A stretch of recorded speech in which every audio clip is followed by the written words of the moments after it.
Yo, ganito ang mukha ng tunay na maangas. Ganun talaga ang mga taong laki sa bigas. Kaya, yo, enough of this. Ako si Luis. Galing ako sa School of Rap. Kung alam niyo yun, School of Rap. And doon ako natuto maging rapper. Gusto mong candy rapper? Babigyan kita ng gift na naka-rapper. Anyway, the heck with that. Tinuruan ako ni Master Luis. Siyang nagturo sa akin mag-rap. Kaya tignan mo naman ang talim ko ngayon. Sobrang kailangan mabilis ka eh. Kailangan mabilis ka mag-rap. Kailangan matulin.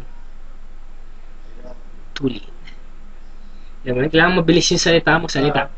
Bilis, no? Hindi mo naramdaman kasi mabilis. Ulitin ko salita. Bilis, di ba? Hindi mo kaya yun. So, ayun. Kaya ako naging magaling mag-rapper dahil kay Master. Ayun, pasalamat ko kay Master.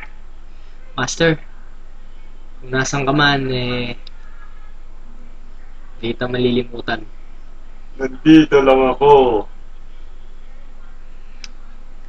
Anyway guys, gamon ako ng mga rappers dyan na magaling na handa sa mga hamon ko. Kung yun lang ay kaya nila ako. Wala naman natang makalampas sa galing ko. Tingnan mo naman, mga rhymes ko. Rhymes, times, crime, mine, you know? Like that. You know, Luis, Mais, Inis, Buntis, Atis, Kamatis, Lapis, kahit ano pa yan. Akong mabangis. Ano ha? So, see you guys,